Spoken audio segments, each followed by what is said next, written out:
Hey guys, welcome back. This is Vlad Cameron from Dreamlight. In today's video review, I'm going to take a look at Gigapixel AI from Topaz Labs.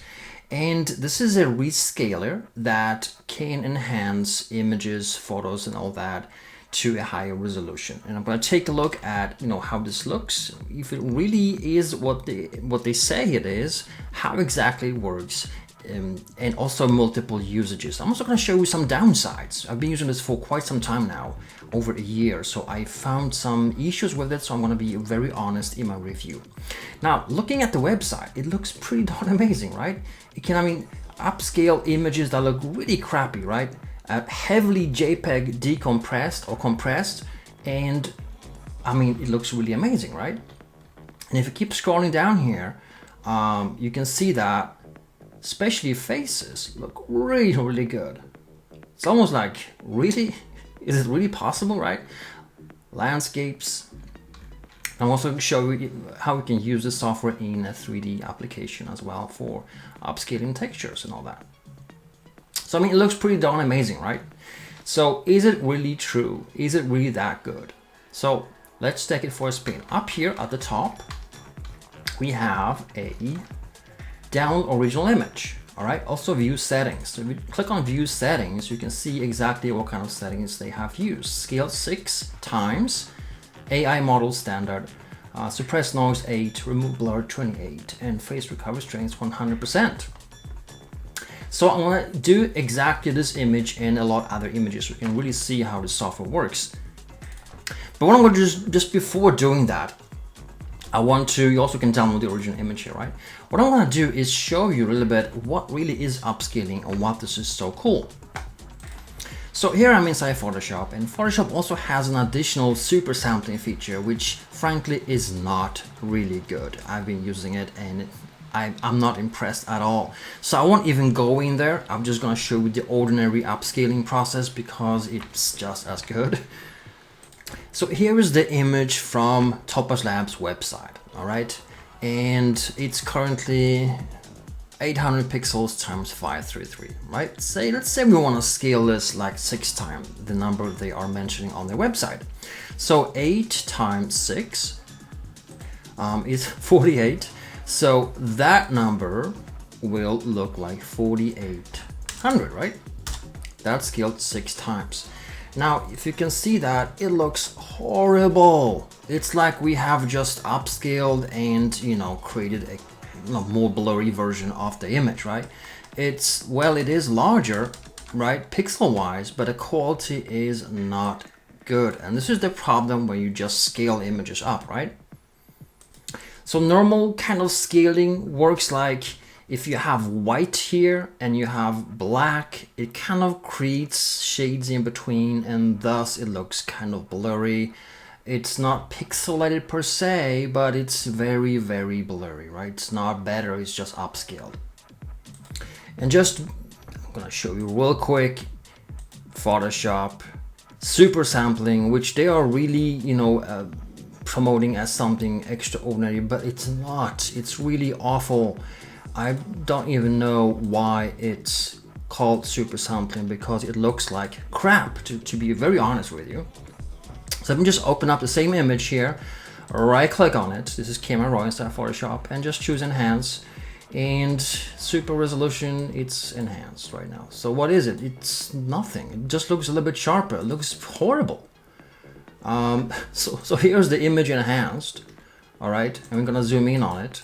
And frankly, it looks horrible, right? It looks horrible. This is not something I would just call enhanced. It just looks horrible. So I don't know why they are, fuzzing about that. It's not even an option. So when you load Gigapixel AI, it looks like this. It's very, very simple to use. And just to be clear, there is a Photoshop plugin as well. You got here, up here, you can go to install Photoshop plugin. And I'm going to be using the standalone version because this is just the way I prefer to use this software. And it has just a simple drag and drop interface. I'm going to drag and drop that image. And immediately I have the same settings as advertised on the website. And on the right side here, you can see it's working currently. and it has some cool feature called face recovery, and that kind of reconstructs the face. The way, I mean, look at this. This is just incredible. The way AI works, it looks for patterns and interprets what is, real features, and fills in the blanks in a real fashion, like some missing pieces, right? So it looks for, in an intelligent way, what are lips? How do we enhance that? What are eyes? How do we enhance that? And this is how it looks. This is just freaking incredible, I have to tell you, because look at this. There is JPEG artifacts in here, right? It's kind of destroyed. I mean, this is the original, and this is how it looks right now. This is ridiculous, right? How good it looks. So let me show you some other examples. Let's push this to the test really hard right now. So here I'm just real quick inside Photoshop gonna open up an image I found on pixabay.com. All right, so this is the original photo.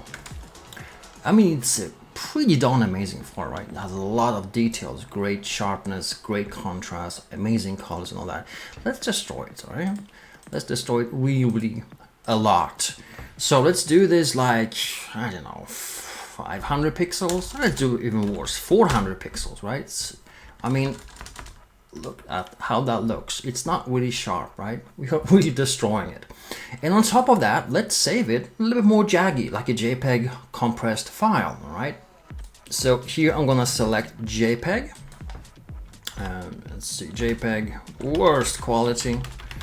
All right, and just select really low, like 1. Super destroyed, right? So it's gonna be super low quality. And the way it looks right now, if we just take a look at it, it's heavily compressed. It's literally destroyed, right? This is, I mean, you can't upscale this possibly, right? I mean, it looks impossible, all right? But let's take this software for a spin and see just how good it is. So let's go back here, and let me remove that image and close without saving, and drag and drop our ultra destroyed photo. All right, and I'm gonna choose now very compressed as an option, so it's gonna work a little bit harder. There's different modes, right? You got standard lines, art and CG, low resolution and very compressed. And we have face recovery and face recovery strength 100%. I mean, really? Can you see what happens? This is incredible. I mean, it's ridiculous, right?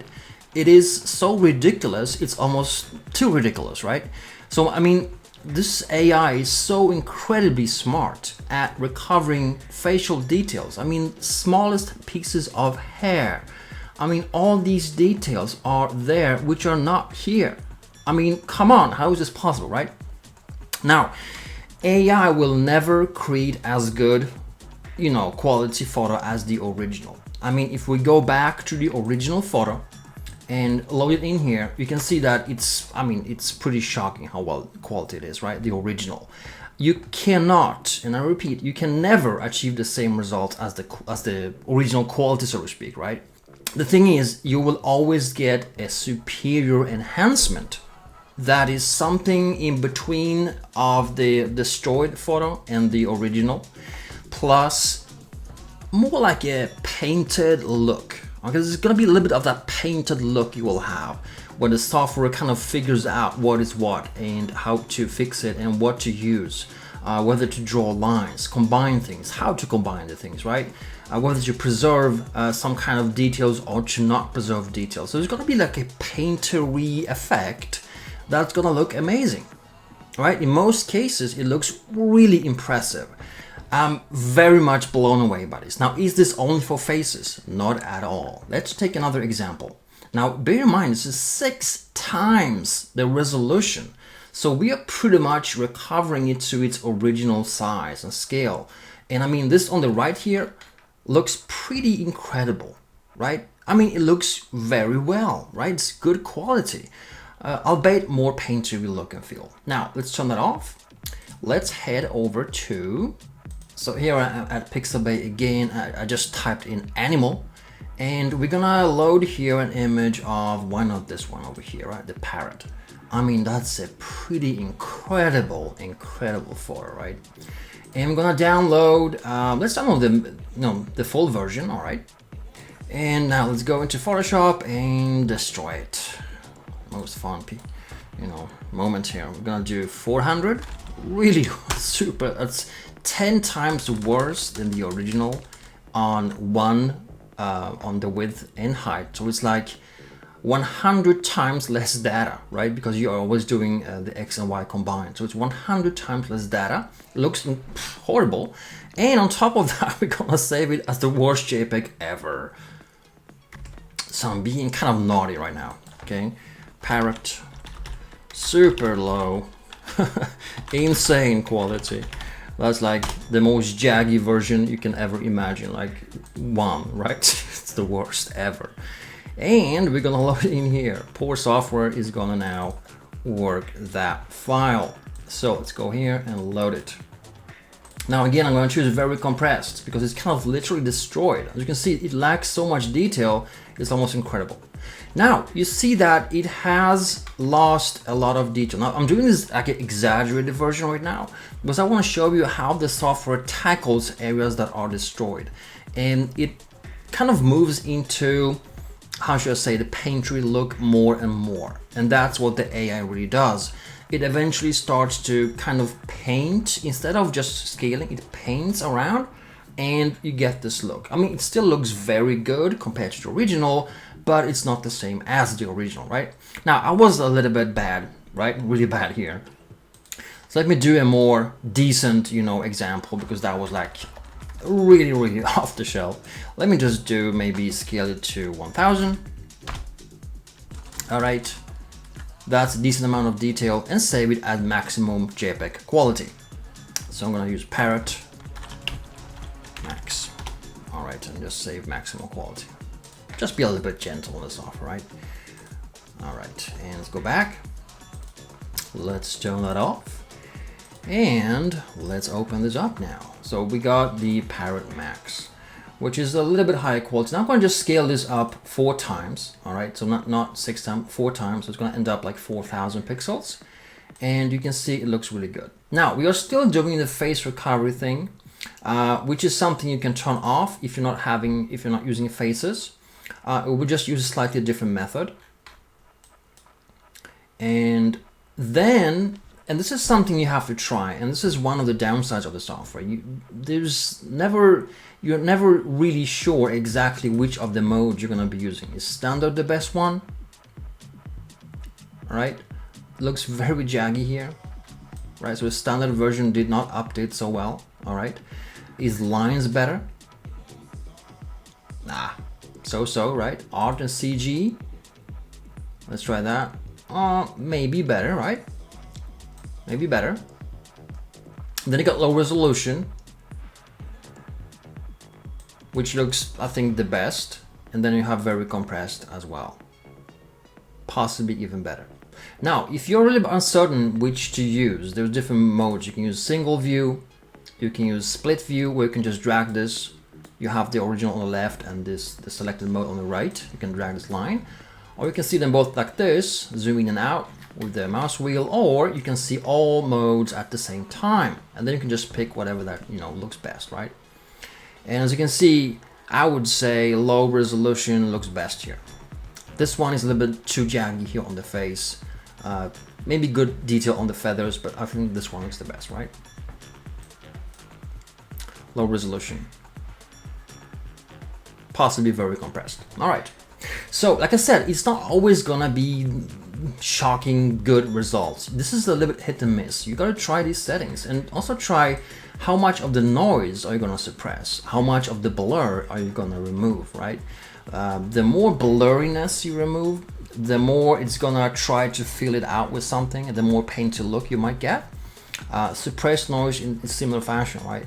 When you remove details, you might end up having stuff that are not originally there, just to cover up everything, and so it looks good in the end. All right, so let's turn this off and let's do some kind of landscape test. All right, so again, I'm at Pixabay. I'm just gonna choose a landscape that has well, a lot of detail and even trees and grass. Let's pick this one here, this one. And what I found is that the software is really good at recreating grass and all that. So let's pick the top resolution and download. Let's go into Photoshop and destroy it. So I'm gonna use like 2000 this time. So it's like a low res photo, right? 2000. And then I'm gonna go and save that. And I'm gonna call it trees max because it's max quality JPEG. All right. Now let's head back to Gigapixel and let's load that in. So throw that in, close that. I'm going to scale it 2 times this time. So scaling 2 times and using standard, no face recovery here, right? Just set these to mid value. All right. And now when zooming in, you can see that the software is, well, it kind of looks a little bit pixelated here, right? It's not doing a really good job. So when you encounter lines in your image, like the lines here on the tree, right? You can switch to lines and see if that will generate better results. Sometimes you can, as you can see, that picks it up a little bit better, right? And you can also use Alt or CG. That works even better this time around, okay? It picks up the lines really well and generates details that are not here when just, you know, enlarge, right? And the same thing you can find here on the grass. It's really good. The line Alt and CG is really good at picking up grass details and all that. And again, it's a little bit hit and miss. You got to try different versions. Sometimes low resolution is the best, as you can see. You get a little bit of that painterly effect, but you get those details. You get indeed those details. They're not present here, right? So it's kind of remarkable. It truly is an AI. It's not just, you know, upscaling. And here is very compressed, and that is a little bit over the top for this particular image because it's kind of high res from the start, but it creates those additional details not present here. So very cool.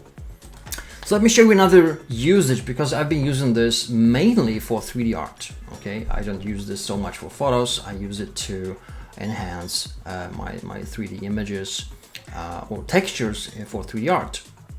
So here is a project of mine, water couple landscape, and I've got a few options here from normal maps. All right, you can enhance normal maps with this as well. So let me close this.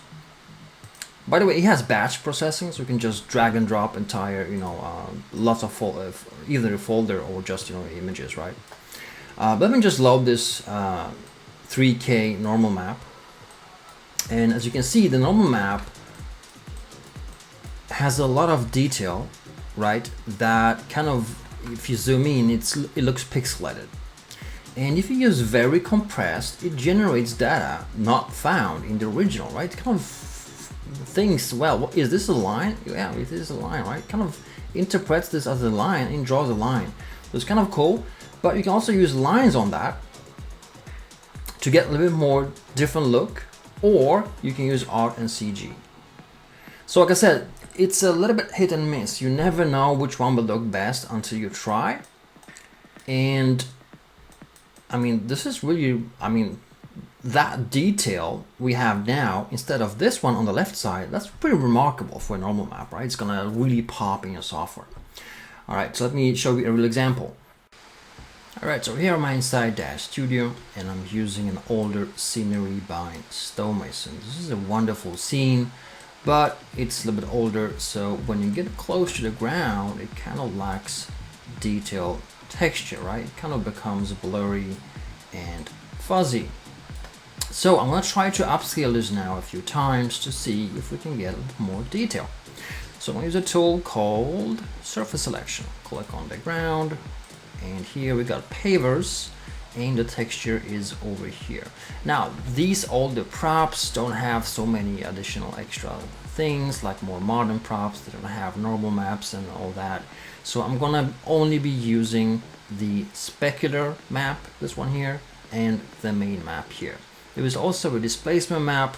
It doesn't do a lot of job. We can maybe upscale that as well, just to see how it will look like. So pretty much I want to just go into that folder. So I want to click here and choose browse. And here you can see the main pave texture, the displacement map texture, and also the specularity texture. Alright, so I'm gonna start with the main texture. Let's go in here. Let's see what we can do. Now I'm gonna upscale this. You can do 6 times. You can pretty much enter any number. You can also enter width instead or height. And I would love for this, I mean the original was just 1K.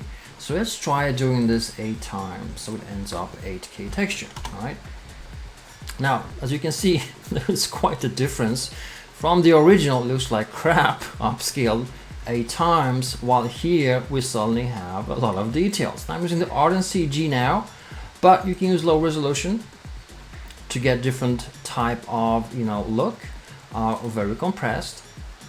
And again, this is a little bit of hit and miss, right? You never know which one will look best until you try and see whatever that works best for you. I think art and CG or low resolution works best here. I'm going to use low resolution. And I want to, remove as much blurriness as I possibly can. So I'm going to drag it up a little bit. And I will not suppress so much noise. And the reason is that sometimes a bit of noise actually helps a texture to be more vibrant. All right, so I'm going to drag that down a little bit. Cool. Now I'm going to save the image. And I'm going to just use source folder and just this, file name, and just preserve source format. And click save. So you can see it's pretty fast, right?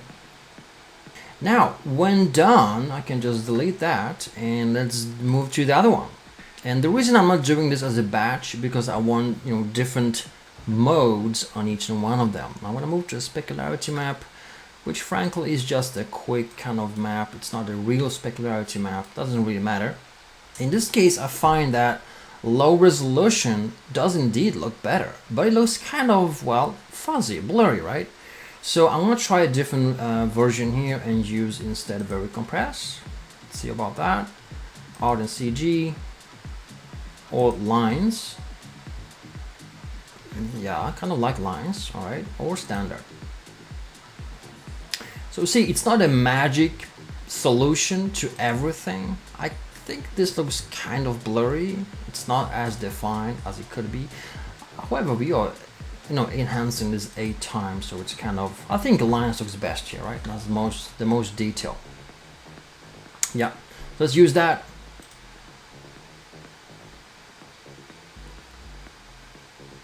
Cool, it's done. And let's move on to the last one, which is the displacement texture, right? So this one is kind of like a custom displacement map, but it doesn't have a lot of detail in it. So I think lines adds a little bit of detail as well as a little bit of noise to it, which I kind of like, all right? So I don't want to suppress the noise. I want to keep the noise in there. This is that detailing. I like that. So it really depends on what you're after, right? So standard, let's see about that. It looks too fuzzy. Low resolution. Kind of cool. I like the veins added here and there. Very compressed. Let's see about that. Kind of cool, even cooler, right? You see even splotches and kind of small islands of detail. I like this one. This one's really good. And lines, let's see about that. Lines has more like noise everywhere, where this one has real data. So I'm gonna stick with that one. Okay, cool. So we have created 8K maps from 1K maps and use different versions on modes to in the process, right? So inside Dash Studio, simply click on a browse. I forgot to copy the new maps, of course. Let me just do that real quick and just drag and drop them here to the same folder. So now I can select on the main one, use the pavement 8K. Here on specularity, oops, I can use this one here, right? And the same one here. Let me just select that real quick down here, and then we got the displacement. Let's use that as well, which is over here. Okay, cool. All right, so we have enhanced that now 8 times. We can most likely throw in a bump here as well, which is just a copy of the main texture. Let me do that. And Let me change to iRay compliant shaders just real quick so we get a little bit more numbers we can play with here. Let's use bump maybe 5. Yeah. All right. So now we can see that we are indeed getting more detail out of this, right? I mean, it looks like it belongs to the set. It's not a blurry upscale. It is indeed an upscale that we can use for getting close with the camera. So of course you can do this on more advanced surfaces that have normal maps like I showed earlier, right? But I mean, this is really a lot better than the original, all right? And you can increase the bump quite a bit to get a little bit more detail in these areas, right? And we can now also move the sunshine into the set to really get those details more visible. And you can see that it has a real stone texture as well. Cool. Maybe too much. Too much of a good thing, right? Awesome. So I think it's, I mean, like I said early on, it's not a magic bullet. It's not just wonderful all the way. It sometimes misses the mark. Sometimes you got to kind of fiddle around to find the correct mode.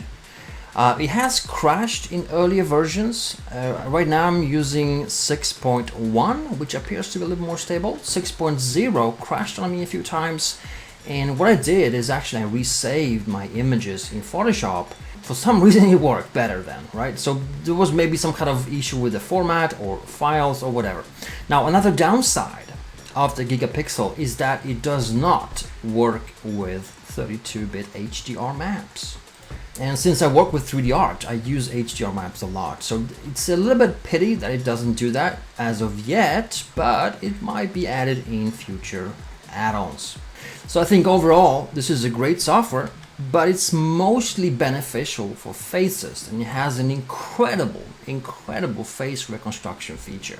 But it's also usable on any other image or photo or texture, and you can indeed enhance them. But remember, it will never get to the original, so to speak, right?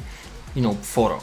It's just not possible yet, but it gets kind of close. It's a good estimation, and it gets to a specific kind of paintery look and feel, almost like oil painting look, right?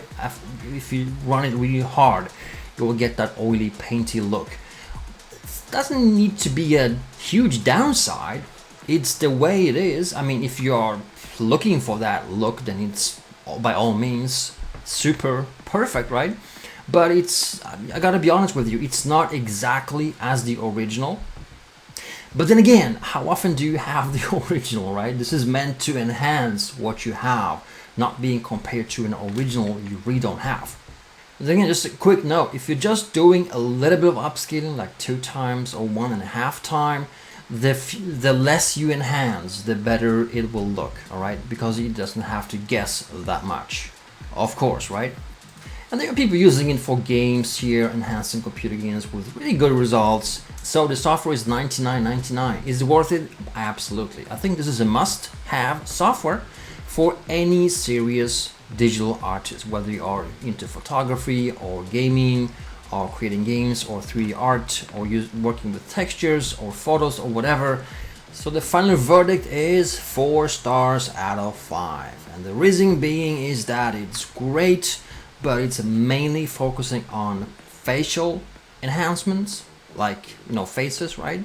While it does a good job at the rest, it can become a little bit paintery overall, and also it doesn't support 32-bit images yet.